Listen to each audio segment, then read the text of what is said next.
Coming up on WUFT's First at 5, Gainesville neighbors are fighting back against the governor's plan to determine authority over GRU.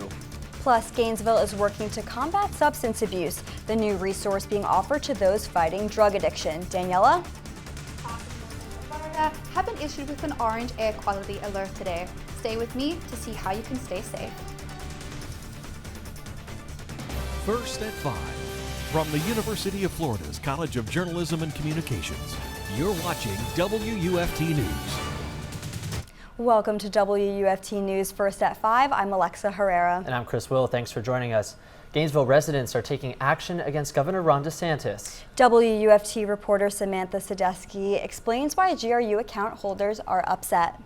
The nonprofit organization Gainesville Residents United filed a lawsuit against Governor Ron DeSantis on Monday. The petitioners think the GRU authority needs to be run by Gainesville residents rather than the non-residents appointed. The suit challenges what authority Governor Ron DeSantis has to appoint non-residents to the board, created by the Florida law. The 3 members don't live in Gainesville.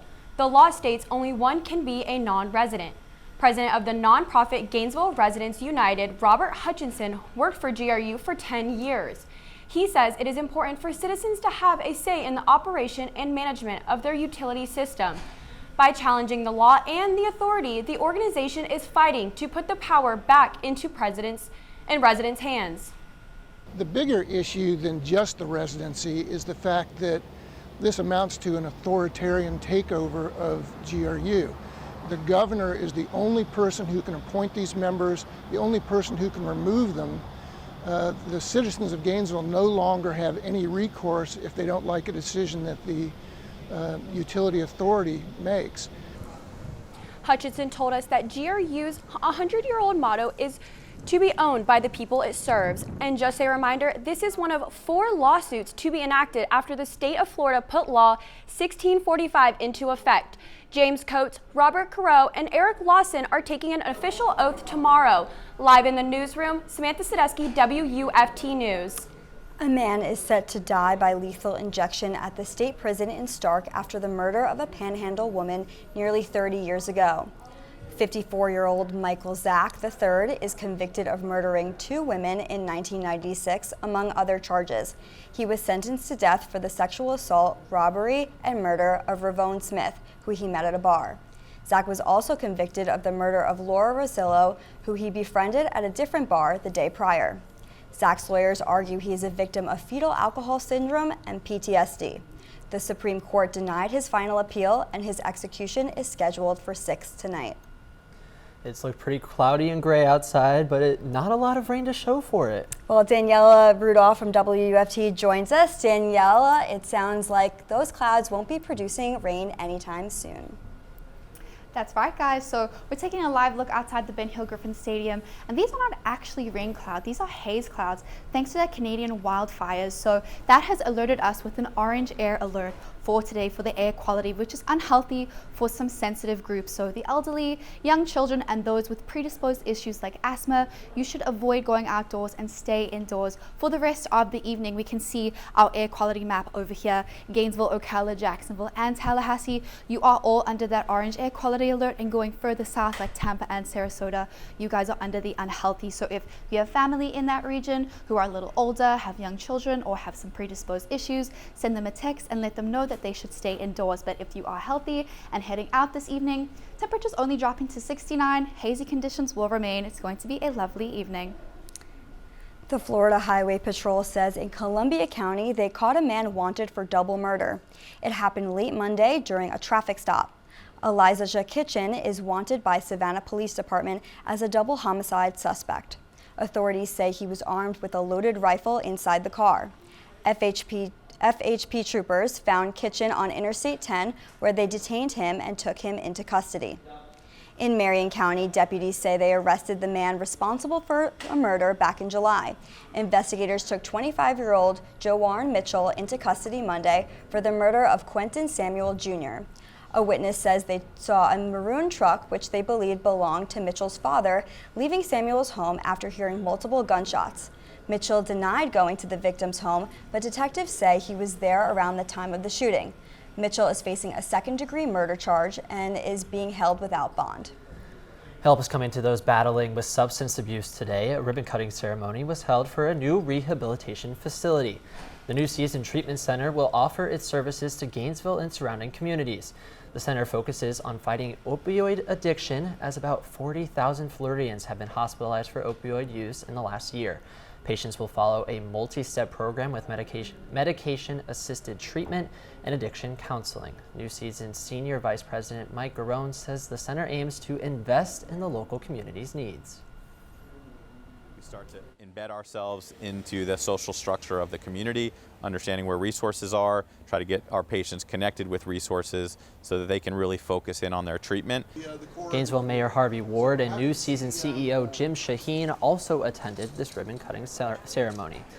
In addition to the new treatment center, the Gainesville Rescue received a grant to help combat what they call an overdose crisis in the city. Over the next few months, they will host a number of events and seek the community's input on how they can address the growing problem. The 100th Gator Growl celebration kicks off Thursday. It's just one of the many events taking place during homecoming week. WUFT's Juan Chaoui joined us live in the newsroom with more on preparations it takes to pull off such big events. The Gator Growl team wants the streets of Gainesville to be filled and to build up support against their SEC rival, the Vanderbilt Commodores. The parade will showcase more than 100 organizations that can't wait to show off their Gator pride. The route starts on 13th Street and ends on University Avenue, providing plenty of space for the 100-plus organizations that include students, student organizations, VIP guests, government officials, businesses, and supporters. We spoke with the parade's director, and she's ready for the festivity to start. It's going to be a pretty important parade, just given the 100th year. So our 100-year of tradition theme is really our focus for the year. We've got organizations all over Gainesville as well as North Florida being represented, and they're really going to show off their Gator pride. So I think that's what I'm most excited for, especially just seeing all the orange and blue in the crowd.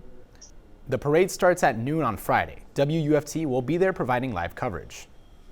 Alexa has more on the specs. Live in the studio, Juan Chaoui, WUFT News. If you can't make it to the homecoming parade on Friday, no worries. WUFT's Jacob Sydeski and Kennedy Mason will be hosting the 100th Homecoming Parade broadcast. We'll be live on WUFT-TV starting at 11:45 a.m. and you can also watch along on our Facebook and YouTube pages. Funeral arrangements are set for the Lake City officer who died late last week. Corporal Timothy Parisi's funeral is scheduled for October 12th at Gateway Forest Lawn Funeral Home. This will be immediately followed by the burial in Forest Lawn Memorial Garden Cemetery. Corporal Parisi joined the Lake City PD in April of 2020 and was promoted to a corporal last year. He died over the weekend after suffering a medical emergency while away at training. After UF received $130 million in new funding from the state this year, UF President Ben Sasse announced today how some of the money will be split. The university says it received 163 submissions for funding. The first round awarded $9.2 million to projects across UF. One of the top funded projects will run through the Institute of Food and Agricultural Sciences. IFAS will receive $2 million over 2 years. The funding will go toward the rapid development and commercialization of genetically improved crops. According to the IFAS website, no other institution genetically improves such a large variety of crops, which can be grown not just in Florida, but also around the world. And coming up on WFT News First at 5, downtown Gainesville is making international news. After the break, we'll show you why the North Central Florida city is making worldwide headlines and why residents are saying they aren't surprised. All that and more when we return. You're watching WUFT-TV News. Welcome back. Florida Citizens Property Insurance Corporation is now the largest insurer in the state, and it's looking to lower the amount of policies it has. Citizens was created as an insurer of last resort, but has seen massive growth during the past 3 years as private carriers have dropped customers and raised rates because of financial problems. The company is trying to reverse the trend through a process known as depopulation, which is designed to move policies into the private market. CEO Tim Serio recently said the company expects to be down about 1.3 million policies at the end of the year. Policies currently sit at 1.4 million this week. Because of our growth, we actually have some good business, and as the market recovers, the private industry will hopefully take them back into the private market, and we're seeing very good signs of recovery. Last December, Florida lawmakers passed major changes to try to shore up the property insurance industry. The changes include trying to help shield property insurers from costly lawsuits and trying to shift policies from citizens to the private market. A Florida Senate committee next week will receive presentations about the state of the insurance market. And in other insurance news, Progressive has announced it will not be renewing some homeowners' policies. The Insurance Information Institute estimates that about 100,000 policyholders will be affected. The company says the non-renewal letters will go out in December. The city of Gainesville is gaining some international recognition for its downtown revitalization. The International Downtown Association recognized the city with the 2023 Downtown Achievement Award. The award honors the city of Gainesville's approach to growth, sustainability, and private investment partnerships. Plans for the project began in 2021 after listening to residents. Since the project began, citizens have been noticing the difference. The bus system right here, which was kind of not safe, for the residents coming and crossing over. But now they replace it with a place where you can just come and, sit with your friends.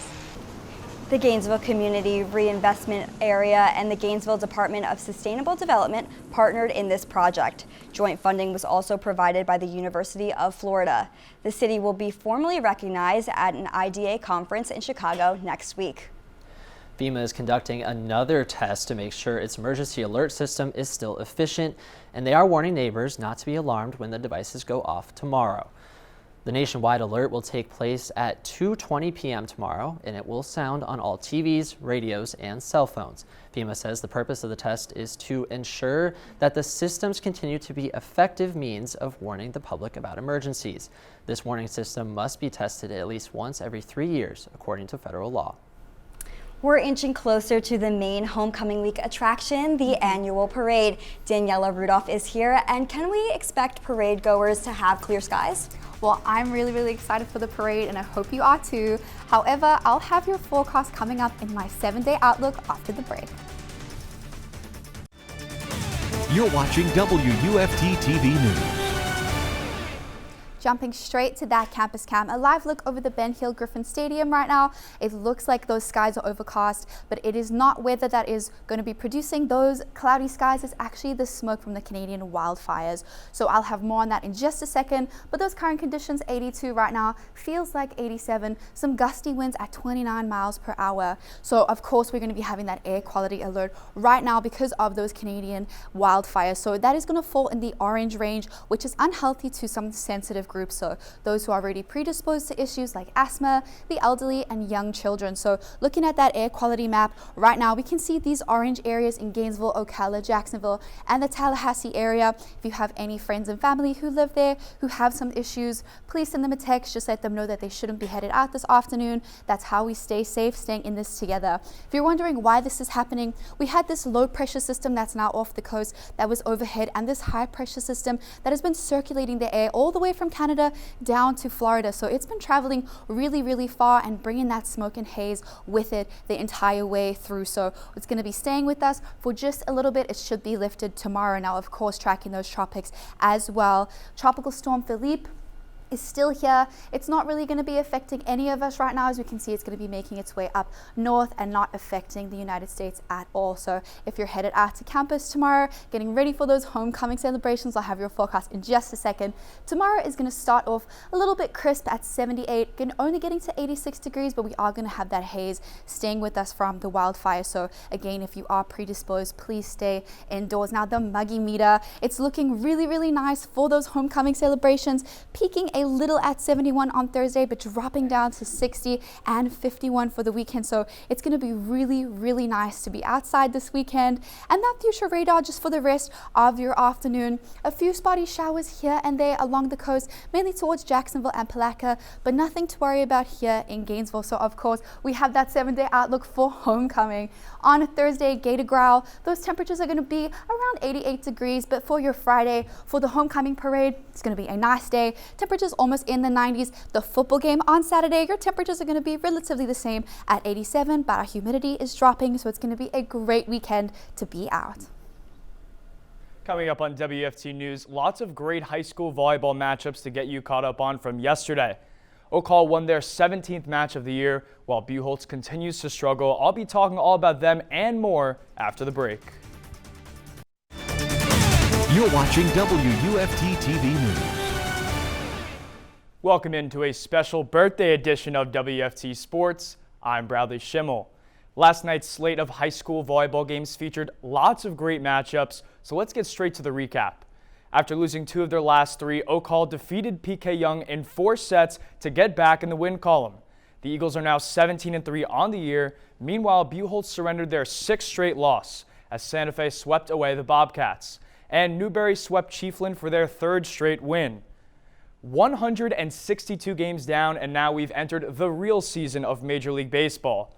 First, we turn our attention to St. Petersburg, where the Tampa Bay Rays are on the verge of victory against the Texas Rangers. The Rangers currently lead the Rays 4-0 in the first of a best-of-3 wildcard series. And in Minnesota, the Twins are ahead of the Blue Jays 2-0 in the first inning. Over in the National League, we'll see the Milwaukee Brewers host the Arizona Diamondbacks later tonight. And for the second time in my 22 years of existence, the Miami Marlins will play in the playoffs after a full regular season. They'll have to travel to Philly without 2 of their best pitchers who remain on the injured list. That game is scheduled for 8:08 p.m. Florida football may have suffered a tough loss this past weekend against Kentucky, but their season is far from over. Fortunately for the Gators, they'll get back to the Swamp this week for a homecoming matchup against Vanderbilt. Florida has thrived with their home cooking this year with an undefeated home record. Despite being at home, the Gators have their work cut out for them last week. They were out-physicaled by Kentucky, and they'll have to face a Vanderbilt team that defeated Florida last season. Florida defensive back Jalen Kimber says that the team is encouraged that it's still early in the season and that they have an opportunity to be better. Go watch the film and just have a good mindset and not letting this loss and that performance sit on us and dwell on us. We just got to keep moving forward and just take accountability as to what we did wrong, fix the things that we did wrong, and just keep moving forward.